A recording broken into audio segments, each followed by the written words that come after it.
하나님의 말씀 우리 요한복음을 강의하고 있는데요. 요한복음의 참 깊은 뜻, 성자 예수님, 삼위일체 하나님이 우리에게 오신 아주 정말 빛 되시고 말씀이신 주님께서 우리에게 오신 말씀입니다. 우리 요한복음 1장 14절에서 18절까지 아직 1장을 못 나가고 있습니다. 우리 어떤 말씀인가 생각하시면서 또 제가 읽을 때 들으시고 또 이 말씀으로 또 어떤 말씀을 하실까 또 생각해 보면서 말씀을 들으시길 바랍니다. 말씀이 육신이 되어 우리 가운데 거하심에 우리가 그의 영광을 보니 아버지의 독생자의 영광이요 은혜와 진리가 충만하더라. 요한이 그에 대하여 증언하여 외치르되 내가 전에 말하기를 내 뒤에 오시는 이가 나보다 앞선 것은 나보다 먼저 계심이라 한 사람이 이 사람을 가리킴이라 하니라. 우리가 다 그의 충만한 데서 받으니 은혜 위에 은혜더라. 율법은 모세로 말미암아 주어진 것이요 은혜와 진리는 예수 그리스도로 말미암아 온 것이라. 원래 하나님을 본 사람이 없으되 아버지 품속에 있는 독생하신 하나님이 나타나셨느니라. 아멘. 이 말씀 로고스입니다. 요한복음이 헬라어로 그리스어로 쓰였어요. 그래서 이 헬라 문화에서는 로고스, 그 말씀, 그러면 그게 진리, 영, 이렇게 신성을 뜻하는 그런 뜻이 있습니다. 그래서 그리스 시대에 로고스, 그러면 신성, 유대한 것, 그것이 모든 사람들이 알고 있었어요. 이 말씀이 육신이 되었다고 오늘 성경에서 말하고 있는 거예요. 영이 육신이 되었다고 로고스이시고 말씀이시고 빛이시고 여호와 하나님이신 예수님이 육신이 되었다고 오늘 선언하고 있는 것입니다. 참 어렵고도 재밌고 위대한 말씀입니다. 먼저 말씀이 육신이 되었다는 것은 뭐가 아니라는 것입니까? 아닌 거 네 가지를 얘기할게요. 첫 번째, 변화가 아니라는 거예요. 되었다고 했어요. 우리는 우리 하나님에 대해서 오해하는 것 중에 삼위일체 하나님을 이렇게 오해합니다. 물이 추우면 0도씨 이하가 되면 꽁꽁 얼어가지고 얼음이 된다. 본질은 변하지 않죠. 녹으면 액체가 된다. 본질은 안 변했는데 형태가 변했어. 성부가 성자로 변했다.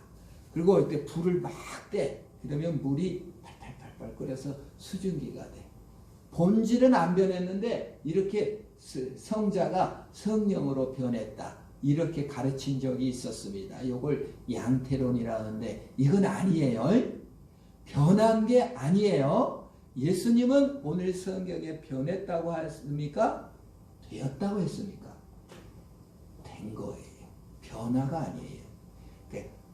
성부의 인격이 따로 있고 성자의 인격이 따로 있고 성령의 인격이 따로 있어서 3person이에요. person, 인격, 캐릭터, 3캐릭터예요.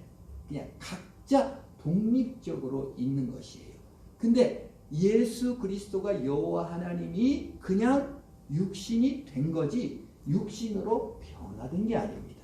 이거 아주 중요합니다. 왜 중요하냐면요. 한국은 저도 어렸을 때 교회 가면은 삼위일체를 가르칠 때 이 얼음으로 가르쳤어요. 그러다 보니까 하나님이 이렇게 변화되는 거예요. 그러니까 우리 한국 사람들이 받아들일 때 우리도 변화되는데 물이 변화되듯이 내가 기도 많이 하고 은혜 많이 받으면 하나님도 되는 거예요. 짝을 맞추는 거예요. 신천지 이만희 씨가 예수의 영과 짝을 맞춰가지고 모든 성인들과 짝을 맞춰서 성도들이 다 짝을 맞춰서 14만 4천 명이라는 거예요. 변화된다는 거예요.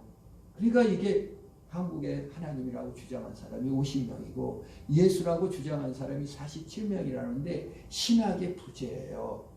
그러니까 삼위일체 하나님을 잘못 이해하면 그냥 나도 그렇게 변화되는구나.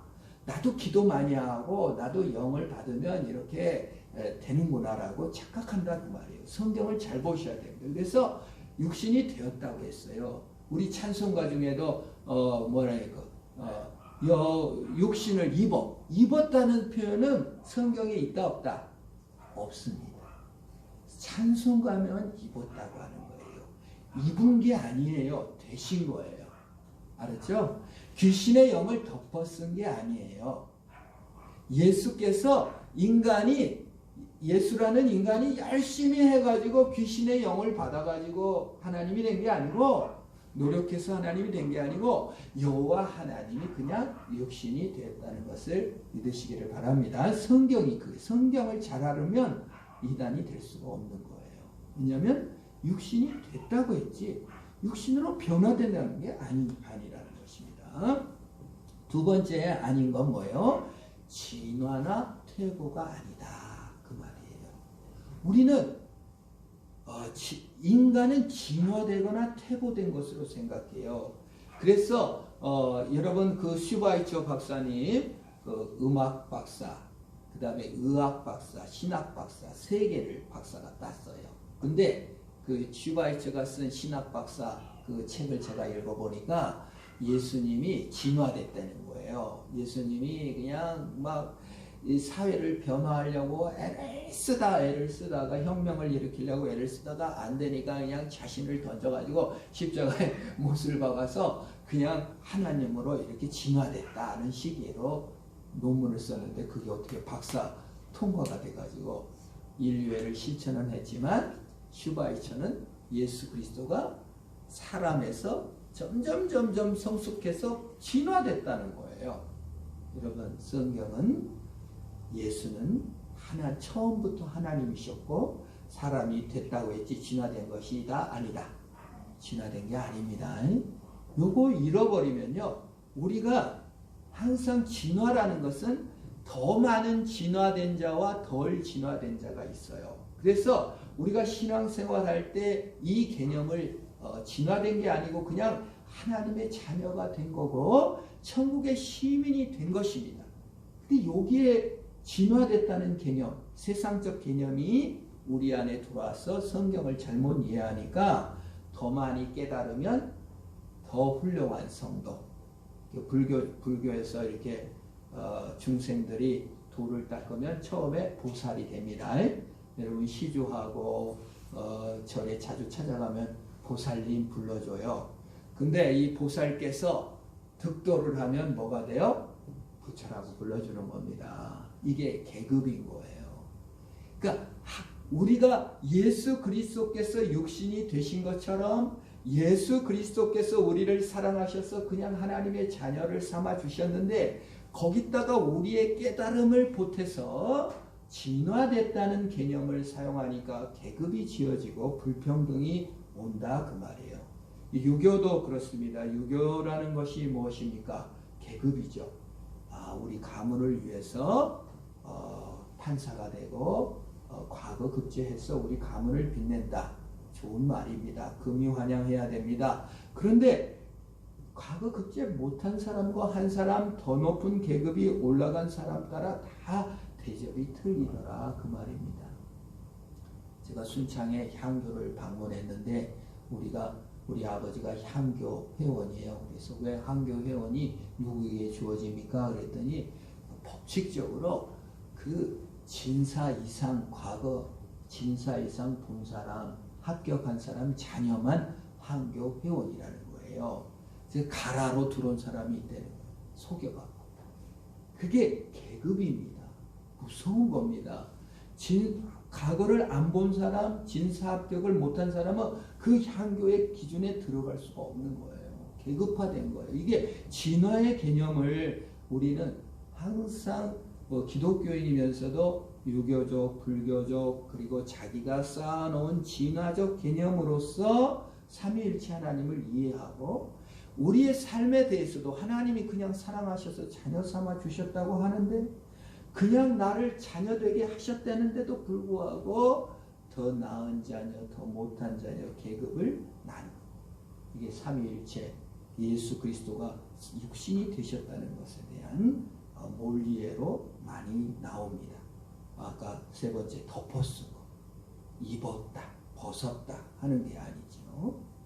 우리가 예수의 영을 입은 존재가 되는 게 아니라 그냥 예수께서 거하시는 하나님의 자녀가 된 것인데, 예수 그리스도가 그냥 하나님이신데 그냥 육신이 되신 건데 영을 덮어쓴 것으로 생각해요. 귀신 영화 나오잖아요. 귀신처럼 큰 영을 받았다.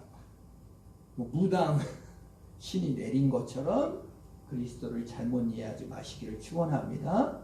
우리가 예수를 믿는다는 건 영을 받아 귀신이 내린 게 아니에요. 그냥 내가 된 거예요. 신자가 된 거고 하나님의 자녀가 된 거고 하나님의 사랑을 받은 것이에요. 그래서 우리의 깨달음 정도나 우리의 성공 정도나 우리의 기도의 정도, 신내림 정도에 따라서 우리의 신분이 변화되는 것이 아니고 그냥 하나님의 영원한 사랑을 받은 자로서 신자인 줄 믿으시기를 축원합니다. 그게 육신이 되었다는 거예요. 하나님이 로고스가 육신이 되었어요. 그래서 제가 이 찬송가 예수 그리스도에 대해서 여호와의 말씀이 육신을 입어, 근데 저는 찬송 부를 때 육신이 되어 제가 바꿔 불러요.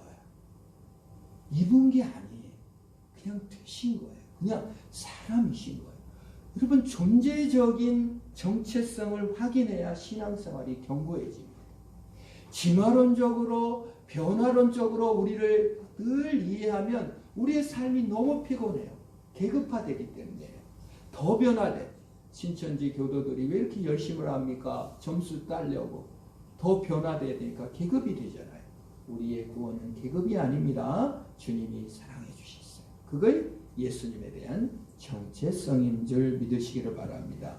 둘째로 되셨다 앞에 뭐가 되었다고 그랬죠? 육신이 됐다고 그랬어요. 왜 사람이 됐다고 하지 않고 육신이 됐다고 했을까요? 요게 질문입니다, 여러분. 그냥 말씀이 사람이 됐다라고 말할 수도 있는데 굳이 육신이 됐다고 했어요. 여러분, 육체와 사람 전혀 틀린 겁니다. 우리 어머니께서 이렇게 자주 아이고 이놈의 육신 아이고 이놈의 몸뚱아리 하고 가슴을 쳐요. 거기 무슨 뜻이 있어요? 이놈의 한계. 밥 좀 안 먹고 살 수는 없다나. 이놈의 몸뚱아리는 왜 이렇게 배가 고프다냐. 이렇게 어머니가 탄식을 하십니다. 육신이라는 게 뭐예요? 예수께서 육신이 됐다는 것은 아프고 배고프고 피곤하고 그냥 살아나야 된다는 그런 한계를 가지신 자가 되셨다는 거예요. 이 몸뚱아리를 떠날 수가 없는 거예요. 그냥 마음 같아서는 안 먹고도 좀 살았으면 좋겠는데, 돈 안 벌고도 살았으면 좋겠는데, 이 몸뚱아리를 이끌고 직장에 나가야 되는 거예요. 해야 왜 떴냐? 오늘 또 밭에 가서 일을 해야 되는 거예요. 이 몸뚱아리, 이 가족의 한계, 직장의 한계, 사회생활의 한계 속에서 사셨다는 거예요. 예수께서 사람이 아니라 육신이 되셨어요. 한계와 아픔과 배고픔을 겪으시고 육신이 되셨다는 거예요. 이게 무슨 뜻일까요? 왜 육신이 되셨다고 하셨을까요? 여러분, 예수님께서는 우리의 배고픔과 우리의 한계와 우리의 아픔, 해가 떴을 때 해 안 떴으면 좋겠는데 하며 비척거리면서 직장에 가서 일을 해서 궁여 호구지책을 해야 되는 거예요. 공부하기 싫어도 학교에 비척대며 가갖고 내 미래를 위해서 이 한계 속에서, 대한민국 한계 속에서 공부를 할 수밖에 없는 내 자신의 아픔과 연약함을 아신다는 거예요. 그리고 그 아픔의 현장 가운데 오시어 우리를 구원하시고 용기 주시고 세임 주실 줄 믿으시기를 바랍니다. 그래서 육신으로 오셨다고 한 거예요. 얼마나 감동적입니까? 연약한 육신을 가진 내 옆에, 내 안에 오신 거예요. 영웅으로 주를 섬기라고. 전도 못했다고 신천지는 110만 원씩 내라는데 진짜 그것도 다 낸대요.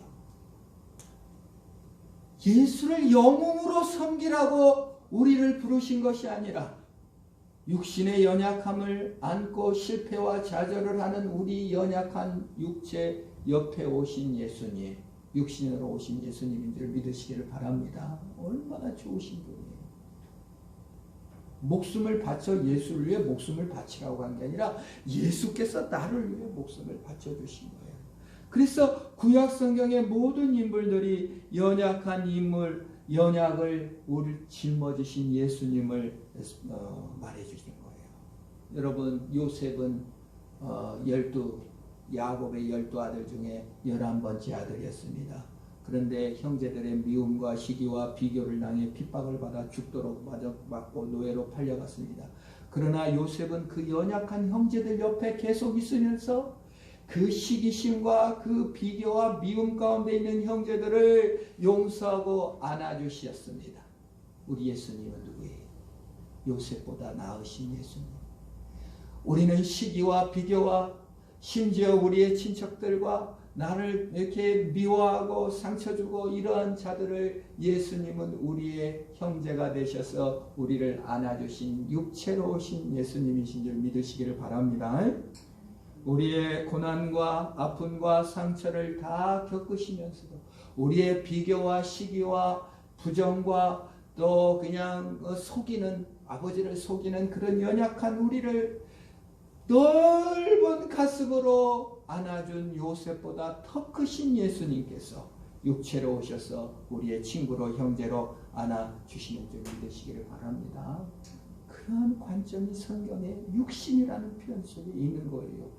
나의 공허와 방황 속에서 나그네 인생길에서 부인을 동생이라고 속여서 뺏길 수밖에 없었던 외로운 나그네 아브라함께 찾아오신 예수님, 오늘날 내 공허 그냥 사기치며 속여서라도 궁여지책 살아남으려고 발부둥 쳤던 그 공허와 방황을 아시는 주님께서는 육신으로 오셔서 아브라함을 만나주신 더 큰 예수로 우리 옆에 오시는 줄 믿으시기를 바랍니다. 그래서 예수는 육신으로 오셨다고 하신 거예요. 내 고난 속에 오셨고 내 연약함과 부족함과 배고픔과 눈물함과 연약한 그 현장에서 요셉보다 더 넓은 품으로 우리를 안아주시고 구원해 주시는 하나님이신 줄 믿으시기를 축원합니다.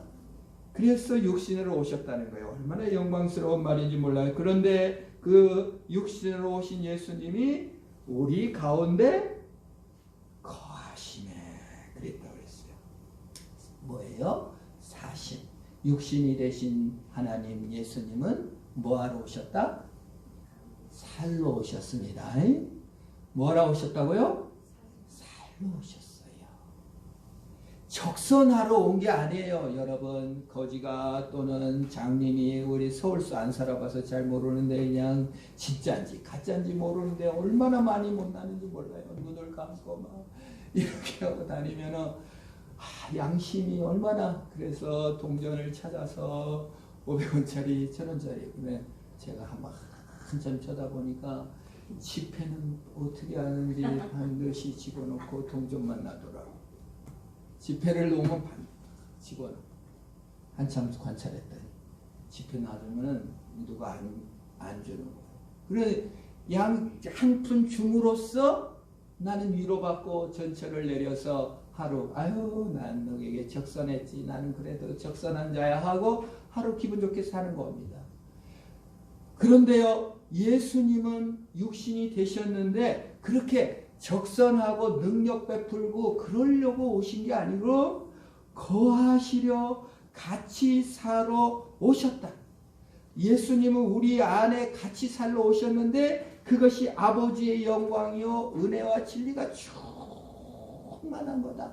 언제 하나님이 영광을 받고 언제 하나님의 은혜가 충만한가? 예수와 함께 살 때, 예수와 함께 살 때, 예수님의 말씀을 따라 순종할 때, 예수와 함께 사는 역대 가장 영광스럽고 가장 기쁘고 가장 거룩한 줄 믿으시기를 축원합니다. 구약의 모세 시내산에 영광의 구름이 강림하셨어요. 살라고 강림한 겁니다. 근데 구약 성경은 모세 때는 그게 언약의 율법, 약속이에요. 결혼식이 아니고 결혼식 전에 보내는 예단 반지 같은 거예요. 우리 어머니가 이제 처녀 때 좀 늦게 결혼 20살에 했는데 그때 늦었답니다. 우리 고집사님은 20 안짝에 하셨죠? 정상적으로 하신 거예요. 근데 이제 예단이 왔다는 거예요. 예단이. 근데 지금은 예단은 돈으로 보내는데 옛날에는 옷감이랑 뭐 이런 거를 해가지고 그 다음에 그때 뭐 비로도 천인가 뭐 비쌌대요. 그거 이제 와가지고 그게 예단이 이제 먼저 도착을 했는데 예단 본다고 동네 처녀들 아줌마들이 다 왔는데 감을 여니까 그냥 막 그 신식천 지금 보면 누가 쓰지도 않을 천들이 막 예단 잘 왔네 마음서 부러워했는데 어머니가 그걸 1년을 거기다 수놓고 뭐 저거 어머니 뭐 저 친정엄마가 뭐라고도 시키는 거 하지도 않고 결혼식 준비만 열심히 했대요. 수놓고. 그래서 그 수놓은 게 지금도 있더라고요. 집에 가니까. 그거 못 버렸대. 쓰지도 못했다고 하는데 이게 뭐예요? 이 구약 성경에서 왜 구약 성경에 율법이 있고 성막이 있고 장막이 있고 모세의 율법이 있고 양을 잡는 법이 있고 막 왕이 있고 이게 뭐예요?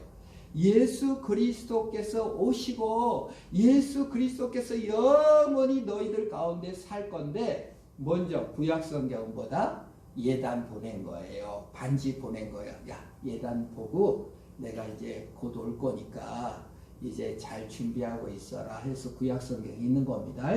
구약 성경이 그래서 꼭 필요한 거예요. 그래서 이제 그 1년간 그 수 놓고 뭐 하다가 이제 그 신랑이 와갖고 결혼식 하고 거기서 일주일인가 살다가 집으로 왔답니다. 이게 이 한국 사람들이 성경은 모르지만 성경적이에요. 어떻습니까? 하나님께서 말씀을 보내시고 성경을 보내셔서 우리 믿는 자들에게 내가 너희들과 결혼하고 너희들과 함께 살 테니까 이제 믿음으로 준비해라. 그 다음에 예수님께서 이제 날이 되면 하늘에서 내려오셔서 천군 천사 나팔을 불며 결혼식을 하고 영원히 살게 될 줄 믿습니다. 오늘날 우리 신자들이 이거를 매일 마음속으로 경험하는 거예요. 장차 종말에는 우리가 하늘에서 강림하시는 예수님을 만날 것을 영원히 살 거지만 그 전에 우리는 말씀으로 영원히 주님과 함께 살게 될 줄 믿으시기를 축원합니다. 그것이 거하심에 산다라는 거예요. 산다. 니들 가운데 살러 왔다. 여러분 우리 결혼식 때 다 축하합니다. 근데 우리 축하는 하고 전부 다 결혼식 때 결혼해 본 사람들이 뭐라고 한다? 결혼식 끝나고 살아 봐라. 우리가 예수 믿는 것을 화려한 이벤트나 결혼식으로 생각하시면 안 됩니다. 예단이 있고 뭐 축복이 있고 성공이 있는 것이 아니라 삶이 있습니다. 삶은 치열한 것입니다. 삶은 주님이 좋은 것을 날마다 발견해 가는 것입니다. 하나님은 이벤트 해주러 오신 것이 아니라 뭐하러 왔다? 살러 오셨다. 당장 기분 좋게 10,000원, 20,000원, 100,000원 적선해 주러 오신 것이 아니고 우리랑 살러 오신 하나님 그 인격을 받아들이는 은혜가 있기를 축원합니다. 싸우면 안 돼요. 예수와 싸우면 피곤합니다. 바이러스와 공존할 수 없습니다. 우리 인간은 코로나19와 공존할 수 있을까요? 없을까요? 없습니다. 내 몸이 아니기 때문에 병균이기 때문에 그렇습니다. 그러나 예수는 우리와 하나일 수 있고 우리와 공존할 수 있습니다. 코로나19 때문에 죽는 것은 바이러스를 잘못 대처해서 일어납니다. 시토카인 폭풍이라고 불려집니다. 여러분. 그러니까 우한 폐렴이라고도 하고 사스, 메르스가 다 호흡기 질환이에요. 종류가 같은 변종이에요. 그러니까 사스에서 변종이 메르스고 메르스 변종이 코로나19예요. 근데 그 시토카인 폭풍 때문에 폐가 갑자기 이렇게 망가져서 폐렴으로 죽게 되는데요. 이게 이유가 뭐냐면요. 이 면역 체계가 바이러스가 이렇게 우리 몸에 들어오면 이게 갑자기 많아지면은 이 나이 드신 분, 기저질환이 있는 사람들은 그 면역 체계에서 그냥 이 바이러스랑 싸우려고 전쟁에서 이겨야 되니까 그냥 몽땅 이거를 보내버리는 거예요. 면역 세포들을. 그걸 근데 폐로 막 쏟아보내는 거예요. 그게 이 폐로 면역 체계가 오면서 바이러스를 잡는 게 아니라 뭘 죽여요? 내 폐를 죽이는 거예요. 그래서 실제로 여러분 이제 이 코로나19 때문에 죽은 사람들은 시토카인 폭풍 때문에 죽는데 바이러스의 공격 때문에 죽은 거 아니라 누구의 공격으로 죽는 거예요. 사실은 내 공격, 내 면역 세포들 때문에 죽는 거예요. 너무 특이한 일이에요. 이걸 시토카인 폭풍이라고 하는 거예요. 면역 체계가 바이러스가 많아지면 갑자기 그냥 내 몸을 공격해 버리는 거예요. 바이러스를 공격하는 게 아니라 그 몸까지. 그래서 죽는 것입니다. 그래서 여러분 코로나19를 치료할 때 에이즈 치료, 에이즈가 면역체가 망가진 그 약이 도움이 되는 거예요. 그러니까 우리가 신장 이식 수술을 했을 때도 몇 개가 아니니까 막 공격하는 거예요. 그래서 항상 면역 억제제를 먹는 거예요. 독특한 일이죠. 그래서 그런데 이 코로나19가 어린이들 10대, 20대, 30대는 지금 우리 한국에 10대, 20대, 30대 사망한 사람이 있을까요? 없을까요? 없어요. 30대까지. 거의 40대까지 없어요. 그 이유가 뭐냐면 시토카인 폭풍이 안 일어난다는 거예요. 그러니까 나이 들수록 오랜 경험이 있을수록 요놈 다 죽여야 돼 하고 그리고 병들었을수록 그 바이러스에 대해서 면역을 잘 못할수록 더 고집세게 이거를 갖다가 그걸 막 쏟아서 폐로 보내버리는 거예요. 그래서 나이 든 사람이 위험하다는 거예요. 어린이들도 확진이 되지만 사망에 거의 이르지 않는다는 거예요. 이제 좀 성경적으로 볼 때 우리 예수 그리스도를 바이러스로 알아서 내가 생각이 많은 사람들, 주권이 센 사람들은 어떻게 해요? 이놈 바이러스를 죽여버리자. 예수를 교회 믿나? 이렇게 공격한다 이거예요. 예수는 우리를 위해 오시고 우리의 연약함을 지러 오신 정말 우리랑 살러 오신 분이신데 그래서 성경에 이런 말 있잖아요. 누구든지 어린아이와 같지 아니하면 천국에 결탄고 들어갈 수 없느니라. 이 바이러스를 보면서도 약간 진리가 있는 것 같아요. 이 진리가 있어요. 그냥 이 예수 그리스도를 나의 생명나무로 받아들이는 거예요. 선악을 알게 하는 나무가 아니라 생명나무이신 예수를 먹음으로써 내 몸이 되는 거예요. 여러분 세균이 들어오면 우리는 공격할 수밖에 없는데 과일이나 음식을 먹으면 그것이 내 몸에 소화돼서 내 몸이 됩니다. 그래서 예수 그리스도를 표현할 때 이 떡을 먹으라 이렇게 하시고 내가 이기는 자에게 생명나무 뭘 준다고 했어요? 열매를 준다고 했습니다. 그래서 예수 그리스도는 밥그릇에 온 거예요. 낙이 밥그릇은 말그릇. 그리고 예수께서 마지막 때에 오셔서 새우 만찬을 하실 때 이것을 받아 먹으라, 이거를 받아 마시라. 너희 안에 거하겠고 너희 몸이 되겠고 너희 살이 되겠고 너와 함께 사는 자가 되겠다. 그 말이에요. 그것을 실현시키는 것이 우리 생명나무이신 예수 그리스도예요. 신천지 이긴 자가 그런 구원, 이긴 사람만 구원을 주는 게 아니라 연약하고 부족한 우리들을 전부 다 생명나무 앞으로 인도하시는 하나님이시다. 그 말이에요. 그 생명나무를 먹고 예수를 피와 살로서 예수의 능력으로 살으라. 그 말입니다. 그것이 산다는 것입니다. 여러분 결혼했는데 부인이 남편한테 월급날만 한마디 해. 월급 얼마 받았어? 빨리 줘. 그 남편으로 아는 겁니까? 남편과 사는 것입니까? 남편은 돈 버는 뭐예요? 기계. 기계로 어떻게 살아요?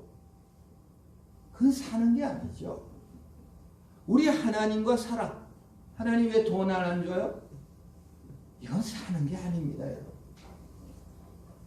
하나님 왜 나한테 이거 안 해줬어요? 이런 사는 게 아닙니다. 여러분의 감정과 마음을 예수님과 나누시는 역사가 있기를 축원합니다. 나눠가고 담아가는 겁니다. 내 감정을 나누는 것이며 내 삶을 나누는 것입니다. 그것이 신앙이라고 하는, 그것을 위해 오셨어요. 나를 신부 삼아주시고 나를 친구 삼아주시고, 그것이 영광 중에 영광이라고 하는 것입니다. 그 내용을 이제 세례 요한이 증거합니다. 15절에 증거하죠. 요한이 그에 대하여 증언하여 외쳐 이르되 내가 전에 말하기를 내 뒤에 오시니가 나보다 앞선 것은 나보다 먼저 계심이라. 먼저 계신 예수님이십니다. 아브라함을 통해 보이셨고 예수님은 처음부터 계셨고 그걸 우리에게 보여주시는, 예수님은 우리에게 먼저 보여주시는 분입니다. 자, 이삭은 자신을 제물로 드렸습니다. 그러나 이삭은 예수를 보여준 거지만 이삭은 죽었어요? 안 죽었어요? 모리아산에 가서 이삭이 죽었나요? 안 죽었나요? 안 죽었습니다. 순양이 죽었죠. 그러나 예수님은 십자가 제물로 죽었습니까? 안 죽었습니까? 죽었습니다. 이삭보다 나으신 예수님, 우리의 연약과 죄를 짊어지시고 죽으신 먼저 계신 예수님, 그것을 증언하는 거예요. 세례요한이. 우리가 예수님과 함께 살며 예수님을 증언하는 것도 나보다 먼저 계시고 나를 아시고 나를 사랑하시고 나와 함께 사신다는 걸 증언하는 역사가 있는 것입니다. 둘째, 이제 이거는 이제 세례 요한의 증언이고요. 16절은 이제 다시 요한의 증언입니다. 우리가 그의 충만한 데서 받으니 은혜 위에 은혜더라. 여기서 예수님은 어떤 분입니까? 주시는 분입니다. 우리는 어떤 존재입니까? 받는 존재입니다. 받으시기를 축원합니다. 예수님이 주겠다고 하는데 안 받아. 나는 그런 지원은 안 받겠어요. 나는 독립심이 강하고 자존심이 허락지 않아요. 그건 사람이 있는 겁니다, 여러분. 여러분이 독립심 있는 것도 좋고 뭐 하는 거 좋지만 자수성가는 없어요. 사랑하고 사랑받는 것이 가장 아름다운 모습인 줄 믿으시기를 바랍니다. 성부가 성자를 사랑하고 성자가 성령을 사랑하고 서로 나누고 주고받고 하는 것이 삼위일체의 완전한 모습입니다. 우리가 이 땅에 은혜 위에 은혜고 영광 중에 영광이 뭐예요? 사랑하고 사랑받는 것인 줄 믿으시기를 바랍니다. 맨날 받으려고만 하지 말고 주시고 남을 위해 기꺼이 내어주고 기꺼이 받아들여. 충고도 마찬가지예요. 그냥 받아들이면 되는데 끝까지 변명해갖고 서로 싸우는 것이지. 여러분, 예수님은 주시는 분이요, 우리는 받을 때 은혜와 능력이 충만하다고 했습니다. 세 번째 17절이죠. 율법은 모세로 말미암아 주어진 것이요 은혜와 진리는 예수 그리스도로 말미암아 온 것이다. 여러분, 율법도 은혜입니다. 예단도 은혜라는 거예요. 결혼을 전제하고 예단을 보내는 것이 예단만 껴안고 평생 살아. 우리 어머니가 우리 동네에서 예단 제일 잘 왔으니까 예단 껴안고 살아야지 하고 시집을 안 와. 그리고 그건 바보 같은 일이 어디 있습니까? 와야죠, 남편한테. 모세의 율법은 뭐예요? 예단이라고요, 반지라고요. 반지 보고 만족하시겠어요? 사람 보고 만족해야 돼요. 예수 그리스도께서 주신 선물, 은혜와 축복, 여러 가지 일꾼들이 있는데 고난도 축복일 수 있죠. 고난이나 둘러싸고 있고 축복이나 둘러싸고 있다가 하나님 그 자체를 잃어버린다면 어떻게 합니까? 안 된다 그 말이에요. 그래서 율법은 모세로 말미암아 주은 거요, 은혜와 진리는 누구로 주어졌다고요? 예수 그리스도 그 자체로 살아갈 때 우리에게 힘과 능력이 있는 것입니다. 마지막 18절, 본래 하나님을 본 사람은 없으되 아버지 품속에 있는 독생하신 하나님이 나타나셨다. 여러분 누구가 하나님이 우리 안에 예수 그리스도께서 하나님 품 안에 있었고 우리도 예수 품 안에 이렇게 들어가 있다는 뜻이에요. 그것이 우리의 증거입니다. 우리가 예수 믿을 때 예수가 하나님 품, 예수 그리스도와 하나님이 하나이고 서로 사랑의 관계로 사신 것처럼 우리도 독생하신 하나님 품 안에 있다. 그런 존재가 되었다. 그것이 우리의 믿음이요 우리의 축복입니다. 예수님의 제자들은 우리가 죽게 된 것을 안 돌아보냐고 폭풍 만났을 때 예수님을 깨우면서 고함을 쳤습니다. 그러나 사실은 예수님이 죽을 때 예수님은 졸지도 주무시지도 않고 우리를 위하여 일하시고 우리 옆에 계셨습니다. 사실 예수님이 기도하실 때 제자들이 다 자고 지들이 잤어. 예수님이 잔 게 아니고 지들이 자고 지들이 다 도망갔습니다. 그런데 예수님은 자고 배반한 제자들을 위해서 끝까지 일하시고 사랑하셨습니다. 우리의 한계와 슬픔을 감당하시고 우리를 구원하시고 육신이 되어 우리 옆에 계신 예수님, 우리의 방황과 애로움에 눈물을 닦아주실 수 있는 예수님, 그 안에서 안식하시고 그의 영광을 보며 예단으로 만족하지 않고 주님으로 만족하며 승리하는 저와 여러분 되기를 주의 이름으로 축원합니다.